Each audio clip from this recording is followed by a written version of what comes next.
तो दोस्तों आज मैं एक्सप्लेन करने वाला हूँ नेटफ्लिक्स के ऊपर रिलीज हुई एक science fiction thriller horror movie को, जो कि काफी इंटरेस्टिंग है और ये हाल ही में ही रिलीज हुई थी। इस मूवी का नाम है अवेक, जिसके अंदर पूरी दुनिया के अंदर मात्र एक ही इंसान सो सकता है और उसी इंसान के हाथ में है कि वो औरों को भी यहाँ पर ठीक कर दे। लेकिन धरती के ऊपर आखिर ऐसा हुआ क्या है जिससे कि ये तबाही फैली है? क्योंकि अगर इंसान सोएगा नहीं तो वो ठीक से सोच नहीं पाएगा और सोच नहीं पाएगा तो पूरी की पूरी दुनिया धीरे धीरे तबाह हो जाएगी। तो ऐसा यहाँ पर क्या हुआ है, तो जानने के लिए तो आपको इस पूरी एक्सप्लेनेशन को ध्यान से सुनना पड़ेगा। तो चलिए अब बिना किसी देरी के चलते हैं सीधा वीडियो की तरफ। मूवी की शुरुआत होती है जिल नाम की एक लेडी के साथ में, जो कि एक फॉर्मर आर्मी नर्स थी और प्रेजेंट टाइम में वो एक कॉलेज के अंदर सिक्योरिटी गार्ड का काम करती थी। अब जिल अपनी नाइट ड्यूटी खत्म करने के बाद में कुछ पिल्स चुराकर अपनी कार में सुबह सुबह निकल जाती है और उन पिल्स को एक लोकल ड्रग डीलर को इल्लीगल तरीके से बेच देती है। पिल्स की पेमेंट लेने के बाद में जिल अपनी बेटी मटिल्डा और बेटे नोआ को उनकी दादी माँ डोरिस के घर से पिकअप करने के लिए निकल जाती है, जहाँ पर मटिल्डा तो अपनी माँ के साथ पूरा दिन बिताने के लिए काफी एक्साइटेड थी, लेकिन नोआ जिल के साथ जाने के लिए बिल्कुल भी एक्साइटेड नहीं था। जिसके बाद जिल नोआ और मटिल्डा को लेकर निकल पड़ती है, लेकिन तभी अचानक से कार का स्टीरियो अजीब तरीके से बंद हो जाता है और जिल की गाड़ी के साथ चल रही गाड़ियां भी डिसकंट्रोल होने लगती हैं, जिसके तुरंत ही बाद उनकी गाड़ी से आकर एक दूसरी गाड़ी टकरा जाती है, जिससे उनकी गाड़ी लेक के अंदर गिर जाती है। अब कार के डूबने के बाद में जिल और नोआ तो तैर कर बाहर निकल जाते हैं, लेकिन जब वो मटिल्डा को ढूंढते हैं तो वो पाते हैं कि किनारे पर पुलिस मटिल्डा को रिवाइव कर रही थी, जिससे कि मटिल्डा की जान बच जाती है और वो तुरंत ही होश में आ जाती है। जिसके बाद जल्दी से अपनी बेटी के पास पहुंच जाती है और पुलिस वाले जिल को बताते हैं कि 1 मिनट तक तो मटिल्डा के अंदर जानी नहीं थी, लेकिन फिलहाल वो ठीक है। साथ ही में वो पुलिस वाला जिल को बताता है कि हर जगह यहाँ तक कि कार से भी इलेक्ट्रिसिटी पूरी तरह से गायब हो चुकी है, इसलिए वो उसकी मदद के लिए एम्बुलेंस भी नहीं बुला सकता। लेकिन वो पुलिस वाला जिल को टांके लगवाने के लिए पास के ही एक हॉस्पिटल के बारे में बता देता है। लेकिन जब जिल अपने दोनों बच्चों के साथ में हॉस्पिटल पहुंचती है तो वो देखती है कि पूरे हॉस्पिटल के अंदर अफरा तफरी मची हुई थी और इस इलेक्ट्रिसिटी ब्लैकआउट को लेकर वहां पर मौजूद लोग अलग अलग कॉन्स्पिरेसी थ्योरीज बना रहे थे। इसलिए मजबूरी में जिल को अपना घाव ग्लू लगाकर भरना पड़ता है। हालांकि यहाँ पर वो सिंपल बैंडेजेस भी लगा सकती थी, लेकिन तभी अचानक से ही हॉस्पिटल के कोमा में सालों से पड़े पेशेंट को भी होश आ जाता है। जिसके बाद में जिल नोआ और मटिल्डा के साथ वापस डोरिस के घर पर ही चली जाती है, जहाँ पर इलेक्ट्रिसिटी ना होने की वजह से फोन भी काम नहीं कर रहे थे। अब रात को डोरिस खाने पीने के सामान को लाने के लिए जिल से कैश के बारे में पूछती है, क्योंकि इलेक्ट्रिसिटी ना होने की वजह से क्रेडिट कार्ड्स भी किसी काम के नहीं रह गए थे। लेकिन जिल का सारा कैश उस कार में था जो कि लेक में डूब चुकी थी।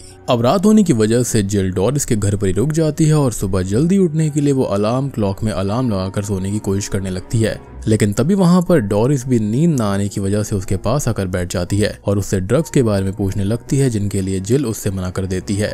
अब जिल अपनी ड्यूटी के लिए निकलने से पहले जब अपने बच्चों के रूम में पहुंचती है तो वो पाती है कि मटिल्डा तो आराम से सो रही है, लेकिन नोआ बैठकर टूटते हुए तारों को देख रहा था, जो कि असल में टूटते हुए तारे नहीं बल्कि गिरती हुई सैटेलाइट्स थी, क्योंकि सारी की सारी पावर इलेक्ट्रिसिटी हर जगह से गायब थी। जिसके तुरंत ही बाद जिल घर से निकल पड़ती है, जहाँ पर ज्यादातर लोग सड़क पर ही घूम रहे थे और कुछ लोगों ने तो सड़क पर ही पार्टी करना शुरू कर दिया था। एंड आई एम 100% श्योर कि जब आपके गली मोहल्ले में बचपन में ऐसे लाइट वगैरह चली जाती होगी तो आप पक्का बाहर खेलने के लिए निकल पड़ते होंगे और सोचते होंगे कि लाइट वापस ही ना आए। और जो ऐसा सोचते थे वो कमेंट सेक्शन में जरूर बताना। खैर अब तभी रास्ते में उसे वही ड्रग डीलर मिल जाता है, जो कि ड्रग्स की हाई डिमांड के चलते उसे डबल पेमेंट देने के लिए भी तैयार था, जिसके लिए जिल भी यूनिवर्सिटी में दोबारा ड्रग्स चोरी करने के लिए निकल पड़ती है।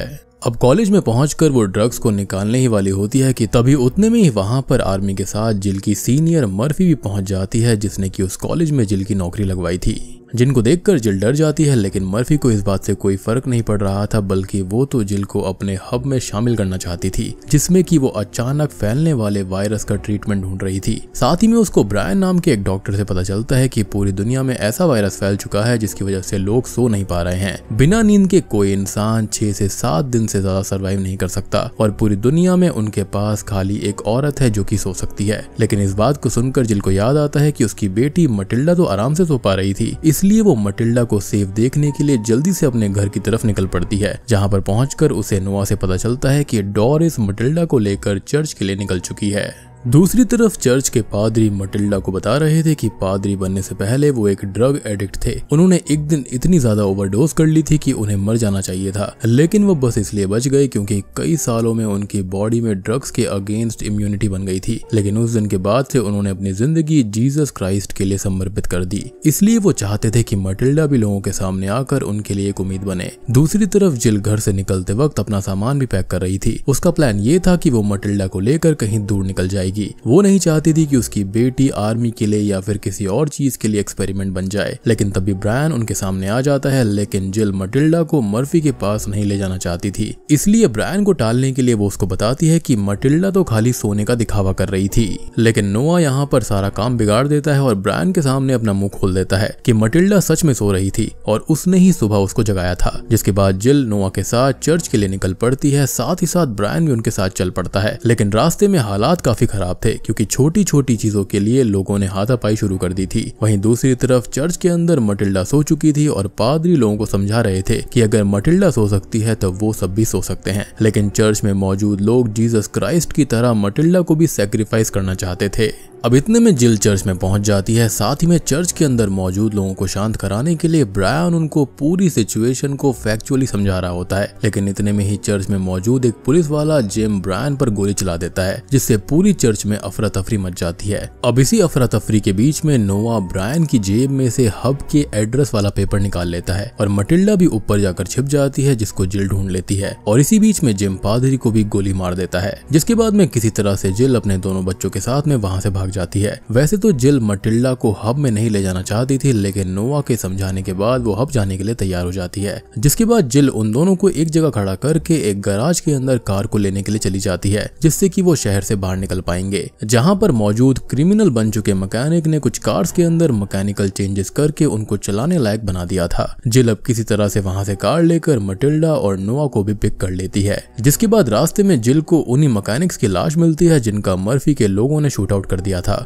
अब उनको देखने के लिए जिल वहां पर रुक जाती है और नोआ को बताती है कि पहले मर्फी क्रिमिनल्स का मुंह खुलवाने के लिए उनके साथ स्लीप टॉर्चर किया करती थी और उसके तरीके बिल्कुल भी ठीक नहीं थे और यही रीजन था कि जिल हब के अंदर नहीं जाना चाहती थी। जिसके बाद वो दोबारा हब की तरफ निकल पड़ते हैं, जहां पर रास्ते में उन्हें बिना कपड़ों के कई लोग सड़क पर खड़े हुए दिखाई देते हैं। और थोड़ी आगे बढ़ने के बाद में जिल एक लाइब्रेरी पर मैप देखने के लिए रुक जाती है। लाइब्रेरी के अंदर जाने के बाद में जिल मटिल्डा को आगे के सर्वाइवल के बारे में तैयार रहने के लिए कहती है और उसको गन शूट करना सिखाती है। लेकिन मटिल्डा गन नहीं चलाना चाहती थी। अब तभी जब जिल उसको गन से शूट करके दिखाती है तो मटिल्डा रोने लगती है और वहां से भागकर कार में चली जाती है। यानी कि मटिल्डा यहाँ पर काफी सेंसिटिव थी। लेकिन तभी जिल के सामने नोआ आ जाता है और नोआ भी वहां पर मैप देखने ही आया था। वहीं दूसरी तरफ मटिल्डा कार में सो रही थी और बाहर सड़क पर जेल के कई कैदी घूम रहे थे जिनको जेल से छोड़ दिया गया था। वहीं लाइब्रेरी में दोनों माँ बेटे मिलकर मैप पर हब की लोकेशन देख रहे होते हैं। तभी उन्हें बाहर से कुछ आवाजें आती हैं, जिन्हें सुनकर वो दोनों बाहर आते हैं तो देखते हैं कि उनकी कार को डॉज नाम का कैदी मटिल्डा के साथ ले जा चुका था। साथ ही में वहां पर मौजूद बाकी कैदी उन दोनों को परेशान कर रहे थे। पहले तो जिल उनको गन से डरा देती है, लेकिन उसके हाथों से सिचुएशन तब निकल पड़ती है जब उसकी गन के अंदर बुलेट्स ही खत्म हो जाती हैं। लेकिन तभी अचानक से ही भागा हुआ डॉज मटिल्डा के साथ कार को लेकर वहां पर वापस आ जाता है और जिल और नोआ को भी उसमें बैठाकर ले जाता है। जिसके बाद जिल के गन पॉइंट पर पूछने पर डॉज उसको बताता है कि जेल के गार्ड्स ने ही उनको जेल से बाहर कर दिया। लेकिन इसके तुरंत ही बाद अचानक से कार की ब्रेक लगाकर डॉज जिल से उसकी गन अपने हाथ में ले लेता है। लेकिन जिल उसको बता देती है कि वो गन पूरी तरह से खाली है।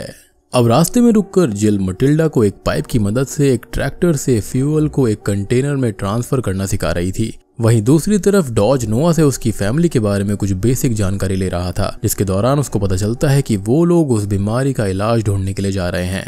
और इलाज की बात को सुनकर डॉज भी उनके साथ जाने के लिए तैयार हो जाता है और गन भी जिल को वापस कर देता है। जिसके बाद में जिल मटिल्डा को ड्राइविंग सिखाने के लिए उसी से कार ड्राइव करवा रही थी। लेकिन आगे का रास्ता बंद होने की वजह से मटिल्डा को कार रोकनी पड़ती है और इतने में ही वहां पर मौजूद लोग उन पर हमला करना शुरू कर देते हैं। सिचुएशन को बिगड़ता हुआ देखकर जिल ड्राइविंग सीट पर आ जाती है और वहां से किसी तरह कार को निकाल लेती है। जिसके बाद हब के पास पहुंचकर जिल कार को रोकती है और साथ ही में नोआ और मटिल्डा के साथ उतरने के बाद में डॉज को वहां से जाने को कहती है। अब डॉज के वहां से जाने के बाद में वो दोनों बच्चों को उसके हब से वापस लौट कर आने तक हब के बाहर ही रुकने को कहती है, क्योंकि पहले वो चेक करना चाहती थी कि हब मटिल्डा के लिए सेफ भी है या फिर नहीं, और वो उन दोनों से ही किसी भी हालत में उसके पीछे आने को मना कर देती है। जिसके बाद में जिल जंगल में होते हुए हब के बाहर पहुंचती है, जहां पर सोल्जर्स दिमाग को काबू में रखने के लिए ड्रग्स का सहारा ले रहे थे। साथ ही में सोल्जर्स की हालत इतनी खराब होती जा रही थी कि वो सिंपल पासवर्ड तक भी याद नहीं रख पा रहे थे, क्योंकि इस वायरस की वजह से नींद बिल्कुल गायब हो चुकी थी।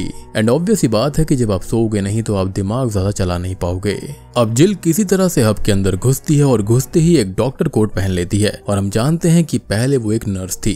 खैर, वो अपने दिमाग का इस्तेमाल करके वो किसी तरह से ब्लड सैंपल्स लेने के बहाने से उस चमत्कारी ओल्ड लेडी के पास पहुंच जाती है, जो कि सो सकती थी। उस लेडी पर एक सोल्जर लगातार नजर रख रहा था, इसलिए ब्लड सैंपल्स लेने के बहाने जिल उस लेडी से उसको वहां से बाहर निकलकर नई दुनिया में अपनी बेटी मटिल्डा का ध्यान रखने को कहती है, क्योंकि वो लेडी एक लौती इंसान थी जो कि ऐसा कर सकती थी, क्योंकि शायद से जिल को अब यकीन हो गया था कि वो यहाँ से बचने नहीं वाली है। लेकिन जिल की बातें सुनकर उस लेडी को लगता है कि वहां पर सबसे बड़ी पागल वही औरत है, क्योंकि उस ओल्ड लेडी की डेथ 1 महीने पहले ही होने वाली थी। तभी वहां पर मर्फी भी आ जाती है, जो कि जिल को वहां पर देखकर काफी हैरान थी। जिल मर्फी से बीमारी के इलाज मिलने के बारे में पूछती है, लेकिन 6 दिन की रिसर्च के बाद में भी मर्फी को नींद न आने की बीमारी का कोई भी इलाज नहीं मिला। उन्होंने बस दिमाग की शार्पनेस को बढ़ाने वाले एक मिक्सचर को तैयार किया था, लेकिन उसके भी कई साइड इफेक्ट्स थे। अपनी इस रिसर्च से मर्फी को बस ये पता चला था कि वो सर्वाइव नहीं कर पाएंगे, और अभी तक इस वायरस का कोई भी इलाज नहीं था। और ये जो दिमाग को शार्प करने के लिए और सेंसेस को ठीक रखने के लिए चीज थी, ये टेम्परेरी थी, और इससे बायोलॉजिकल और न्यूरोलॉजिकल लेवल पर बहुत ही खतरनाक साइड इफेक्ट्स थे, जिससे कि इंसान तुरंत मर सकते थे।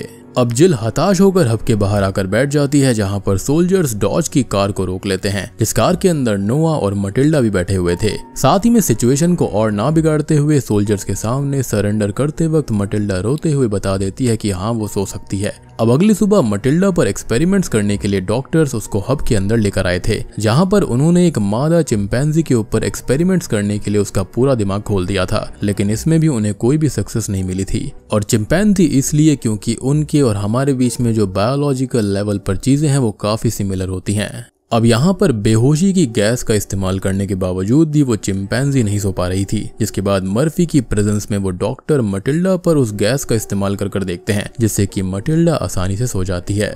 वहीं दूसरी तरफ मर्फी ने जिल को पूरी रात एक रूम के अंदर बंद करके रखा था, जहाँ पर मर्फी जिल से मटिल्डा के बारे में कुछ इन्फॉर्मेशन लेने आई थी, जैसे कि कभी मटिल्डा को कोई सर्जरी वगैरह तो नहीं हुई थी, शायद से उसकी वजह से उसके अंदर कुछ जेनेटिक लेवल पर चेंजेस आए होंगे, लेकिन ऐसा कुछ भी नहीं था। लेकिन दिमाग की शार्पनेस कम हो जाने की वजह से जिल मर्फी को कुछ भी नहीं बता पा रही थी, क्योंकि वो काफी टाइम से नहीं सोई थी। जिसके बाद वो डॉक्टर्स डॉज को काम पर लगाने के लिए उसको वही दिमाग की शार्पनेस बढ़ाने वाला इंजेक्शन दे देते हैं, जो कि उसे सीधा अपने दिमाग में ही लगाना था। दूसरी तरफ उसी चमत्कारी ओल्ड लेडी की मौत हो जाती है, क्योंकि उसको हार्ट अटैक आ गया था। डॉक्टर्स उसको डिफिब्रिलेटर की मदद से बचाने की कोशिश करते हैं, लेकिन वो नाकाम रहते हैं। जिसके बाद में मटिल्डा के साथ कंपेयर करने के लिए मर्फी डॉक्टर से उसके भाई नोआ को भी उनके पास लाने को कहती है, लेकिन उसी वक्त होता यह है कि दिमाग की शार्पनेस बढ़ाने वाले इंजेक्शन को लेने की वजह से सोल्जर्स के अंदर हेलुसिनेशंस होना शुरू हो गए थे, क्योंकि ड्रग्स की भी एक लिमिट होती है, जिसके चलते होता यह है कि सोल्जर्स ने एक दूसरे के ऊपर ही गोलीबारी शुरू कर दी थी, जिसके चलते उन्होंने आपस में ही एक दूसरे को मारना शुरू कर दिया। और ये चीज तो कुछ फिक्शनल रशियन स्लीप एक्सपेरिमेंट से मिलता जुलता है। और हाँ, फिक्शनल इसलिए क्योंकि ये चीज कभी रियल में हुई ही नहीं थी। ये जानवरों वगैरह पर तो किया गया था, लेकिन इंसानों के ऊपर ऐसा करना, इसके कोई भी रियल एविडेंस नहीं है। अमेज़न के ऊपर रशियन स्लीप एक्सपेरिमेंट एक फिक्शनल कैटेगरी की किताब है, तो जितने भी लोग आपको रशियन स्लीप एक्सपेरिमेंट को रियल बताते हैं वो रियल नहीं बल्कि झूठ है। खैर, अब इसी गोलीबारी के बीच में जिल किसी तरह से मटिल्डा के पास पहुंच जाती है, जहां पर पहले से मौजूद मर्फी जिल के सामने मटिल्डा को मारने की धमकी देती है, लेकिन उसकी खुद की जान यहां पर खतरे में पड़ जाती है, क्योंकि डॉक्टर ने मर्फी को इंजेक्शन लगाते टाइम उसमें से एयर को पूरी तरह से नहीं निकाला था, और इसी छोटी सी गलती की वजह से मर्फी वही मारी जाती है। ऑब्वियस ही बात है, आप दिमाग के अंदर डायरेक्ट इंजेक्शन लगा रहे हो तो यहाँ पर आपको सारे के सारे प्रिकॉशंस लेने होंगे। जिसके बाद में जिल मटिल्डा को लेकर वहां से बाहर निकलती है, लेकिन उनके रूम से बाहर आते ही बाहर बैठा हुआ नोआ अपने आप को करंट लगा लेता है, जिससे कि वो वहीं पर बेहोश हो जाता है। अपने भाई को बेहोश देखकर मटिल्डा डिफिब्रिलेटर को उठा लाती है, लेकिन उसका यूज करने के बाद भी नोआ को होश नहीं आता। अब अगली सुबह सब कुछ शांत हो चुका था। जिल नोआ के ऊपर लेटी हुई थी। तभी अचानक से ही मटिल्डा को होश आ जाता है और उठते ही वो नोआ की बॉडी में कुछ मूवमेंट नोटिस करती है, जिसके बाद में नोआ को अचानक होश आने लगता है। अब होश में आते ही नोआ बताता है कि वो सपना देख रहा था। इसका मतलब मटिल्डा की तरह नोआ भी अब सो सकता था। लेकिन जिल की हालत यहाँ पर लगातार खराब होती जा रही थी क्योंकि वो सोई नहीं थी। जिसके बाद में उन दोनों ने जिल को एक कार में बैठा दिया था, जहाँ पर नोआ जिल को बताता है कि वो हमेशा से सही थी और अब जिल के बेटे नोआ को हब से उन्हें दूर रखने का फैसला बिल्कुल ठीक लग रहा था। लेकिन तभी मटिल्डा को समझ आ चुका था कि कैसे वो और नोआ सो पा रहे थे, क्योंकि वो दोनों ही मौत को छूकर जिंदगी में वापस आए थे। और सबसे बड़ी बात कि ये नींद लोगों को आ क्यों नहीं रही थी। तो अब तक तो यही लग रहा था कि ये एक वायरस है, लेकिन असल में हुआ ये था कि यहाँ धरती के ऊपर सोलर फ्लेयर हुआ था, जिसकी वजह से सारी की सारी लाइट्स और सारी की सारी पावर चली गई थी। लेकिन साथ ही साथ इंसान और चिंपैंजीज के ब्रेन के अंदर जो चीज होती है सोने के लिए हेल्प करती है, उसको भी खत्म कर दिया था इस सोलर फ्लेयर ने। और इस चीज को वापस लाने का तरीका यही था कि इंसान एक बार मर जाए और उसके बाद में उसको वापस से रिवाइव कर लिया जाए, जिससे कि वो चीज वापस आ जाती है। और ये बात नोआ समझ जाता है, इसलिए वो मटिल्डा के साथ जिल को लेकर डुबाने के लिए लेक में निकल पड़ता है। वो दोनों ही अपनी माँ को सांस रुकने तक उसको लेक के अंदर डुबाए रखते हैं और उसकी सांस रुक जाने के बाद में उसको लेक से बाहर निकालने के बाद उसको होश में ले आते हैं और बूम। इसी के साथ में अवेक मूवी यहीं पर खत्म हो जाती है। तो दोस्तों ये थी अवेक मूवी की कहानी। उम्मीद करता हूँ कि आपको कॉन्सेप्ट समझ में आ गया होगा, और समझ में आ गया है तो आपको यही पता चल गया होगा कि वो ओल्ड वुमेन क्यों जिंदा थी और वो सो क्यों पा रही थी। इनफैक्ट उसने जिल से ये भी क्यों कहा था कि वो तो कई महीने पहले या फिर 1 महीने पहले ही मर जानी चाहिए थी, जिसका रीजन यही था कि वो वाकई में मर गई थी, लेकिन उसको किसी तरह से रिवाइव कर लिया गया और उसके बाद में वो इजीली सो पा रही थी। और मुझे यहाँ पर यह भी लगता है कि यहाँ पर खाली वो ओल्ड वुमेन, जिल, नोआ या फिर मटिल्डा ही वो इंसान नहीं है जो कि सो सकते हैं। ऐसे कई सारे इंसान होंगे जो कि सो सकते होंगे, लेकिन ऑब्वियस ही बात है कि उनकी तादाद काफी कम होगी। और ये जो राज की बात है ना, ये हर किसी को नहीं पता। ये खाली यहाँ पर इन तीनों को ही पता है कि इससे कैसे टैकल किया जा सकता है। अब इसके बाद में शायद ये हर जगह जा जाकर सबको मारेंगे, उनको वापस रिवाइव करेंगे, जिससे कि बाकी सारे ह्यूमंस इजीली फिर से सो पाएंगे। उम्मीद करता हूँ कि आपको ये वीडियो पसंद आई होगी, कॉन्सेप्ट पसंद आया होगा। पसंद आया है तो वीडियो को लाइक कर देना, चैनल के ऊपर नए हैं तो सब्सक्राइब कर लीजिए। तो मैं आप सबको मिलता हूँ अगली वीडियो के साथ में, तब तक के लिए